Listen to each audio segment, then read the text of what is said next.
건강기능식품 현업인을 위한 채널 건기식 퀘스트입니다. 오늘 진행할 퀘스트는 기능성 평가 가이드 알아보기 퀘스트입니다. 우선 기능성 평가 가이드가 무엇인지부터 알아보도록 할까요? 이건 건강기능식품법 공부하기 영상에서 봤었던 법령인데요. 조금 크게 볼까요? 이 항을 보시면 고시되지 않은 원료에 대해서 안전성 및 기능성에 관한 자료를 검토를 한 후에 원료를 인정할 수 있다라고 쓰여 있어요. 개별 인정형 원료에 관한 이야기겠죠?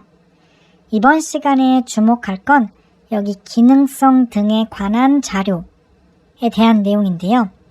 어떤 원료가 어떠한 기능성 내용을 인정받고자 할 때 그 기능성이 개선이 되었다는 것을 확인할 수 있는 특정한 기준이 있어야겠죠? 예를 들면 혈압에 좋다는 기능성 원료의 경우 이게 먹고 개선됐는지 확인하려면 그냥 혈압을 체크하면 될 거예요. 혈압이라는 명확한 정해진 기준이 있어서 지금 이 기준이 왜 필요한가 라고 생각하실 수도 있으실 것 같은데요. 이 예시를 혈행 개선으로 바꿔볼까요? 혈행 개선한다는 기능성 원료는 어떤 걸 기준으로 잡아야 혈행 개선됐다는 걸 증명할 수 있을까요? 혈압처럼 혈행이 개선이 되었는지 안 되었는지 수치로 딱 나타낼 수 있어야 할 텐데 혈압처럼 바로 떠오르시는 게 많이 없죠?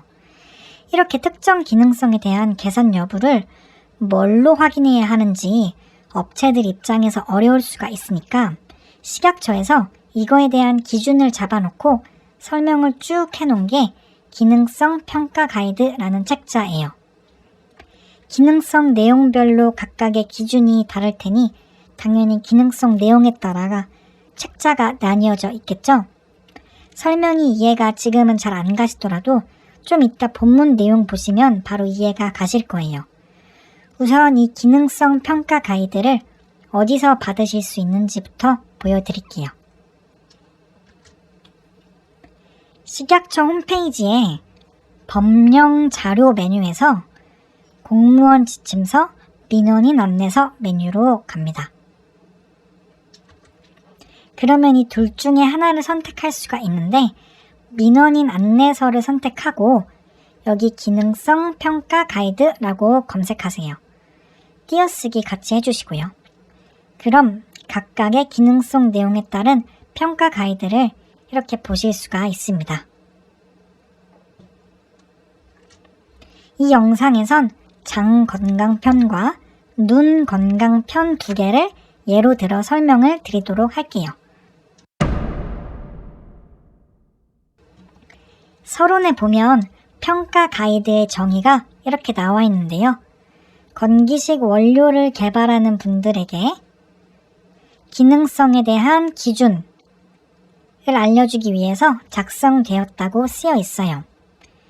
여기서부터는 영상 옆쪽에 이 파일을 열어두시고 파일과 함께 영상을 같이 보시면 더 좋을 것 같습니다.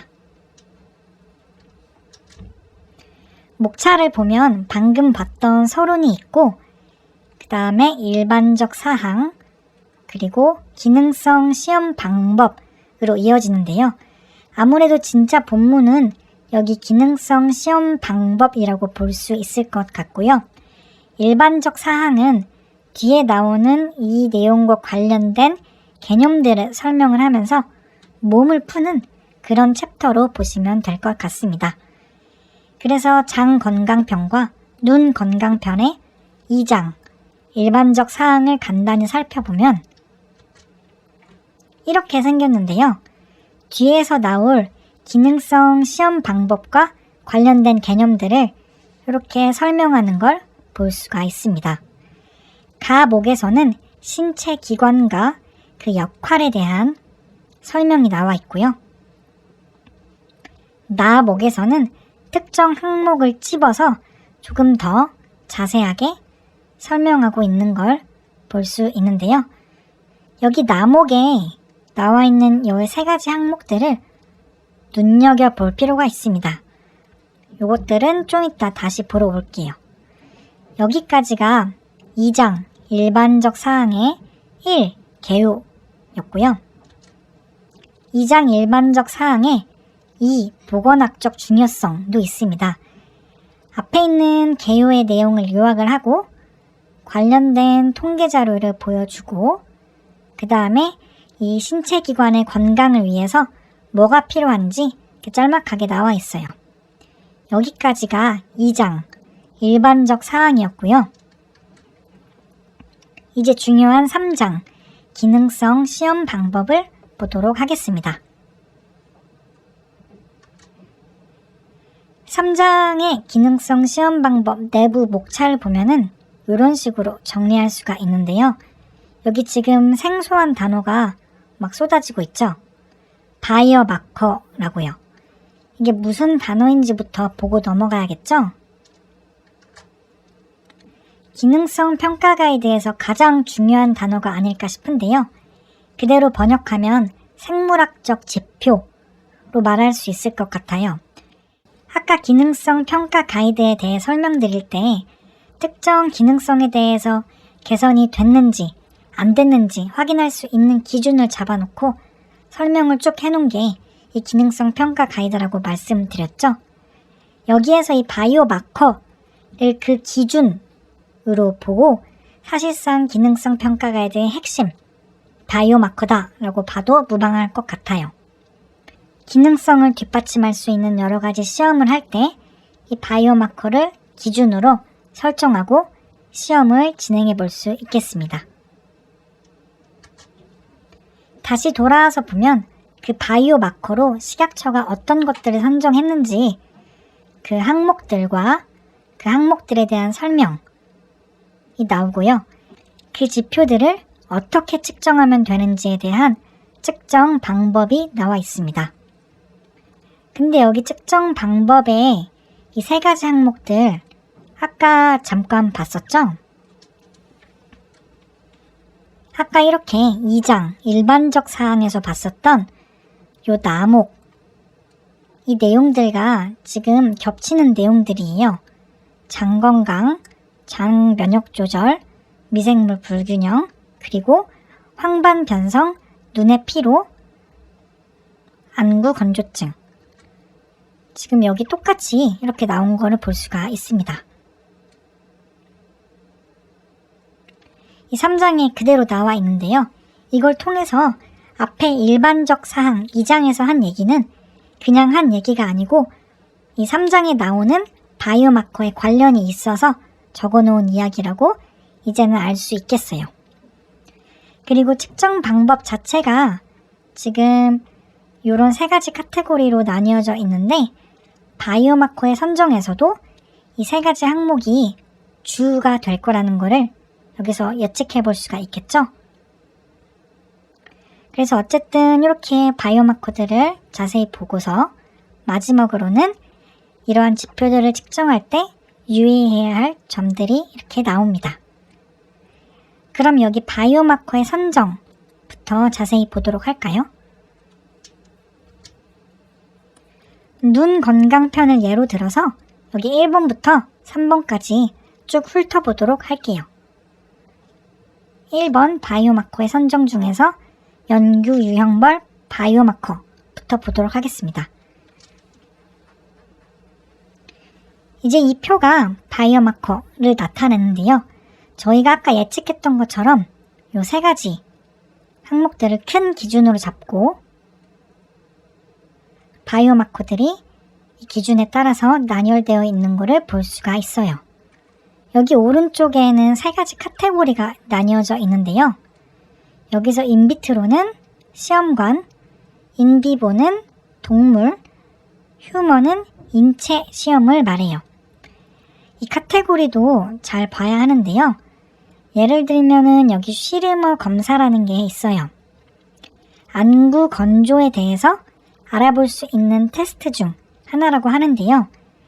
이 쉬르머 검사 같은 경우는 식약처에서 인체 시험 데이터만 지금 인정을 해주고 동물시험 데이터는 인정을 해주지 않고 있어요. 동물들을 대상으로 열심히 슈레머 테스트를 진행했다고 해도 제출해봤자 식약처에서 그 시험 결과를 인정해주지 않는다는 거죠.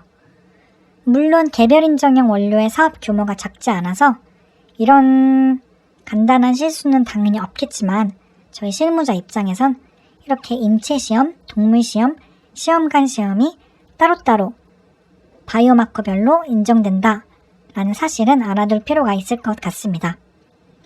그래서 이 표 내용 자체가 연구 유형별 바이오마커라고 보시면 되고요. 다음 바이오마커의 설명으로 넘어가면은 이렇게 각각 바이오마커에 대해 자세하게 설명을 하고 있어요.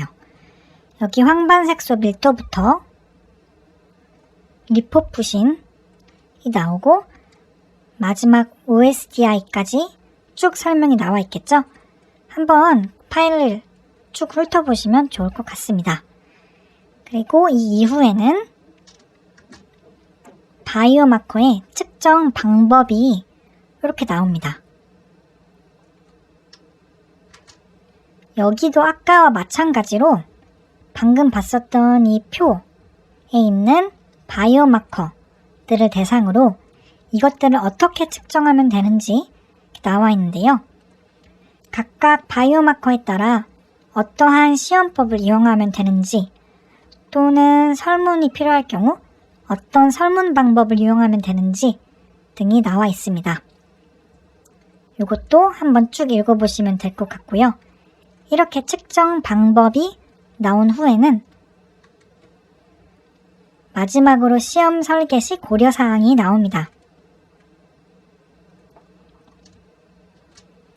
시험관 시험과 동물 시험의 경우 개선 여부를 확인할 수 있도록 세포나 동물에 이런 문제가 생길 수 있도록 유도할 수 있다 라고 보통 쓰여져 있고요. 인체 시험에서는 대체적으로 시험 대상자에 대한 제한을 두고 있습니다.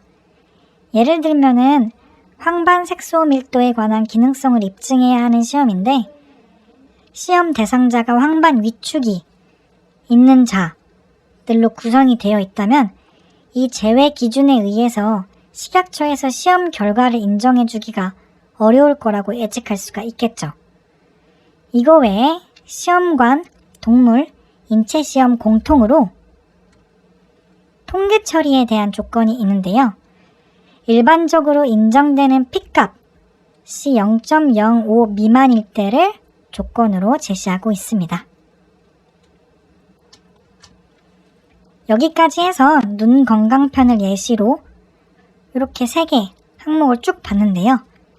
여기 장건강편을 비롯한 관심 있으신 다른 편들도 한 번씩 쭉 보시면 공부에 도움이 되실 것 같습니다.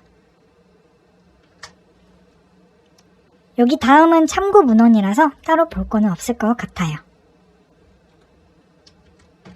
이렇게 해서 이번 시간에는 기능성 평가 가이드가 무엇인지 또 그 안에 내용들은 어떻게 적용이 되는지 함께 보았습니다.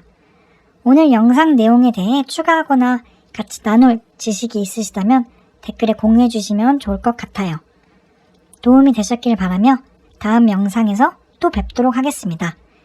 지금까지 건강기능식품 현업인을 위한 채널 건기식 퀘스트였습니다. 감사합니다.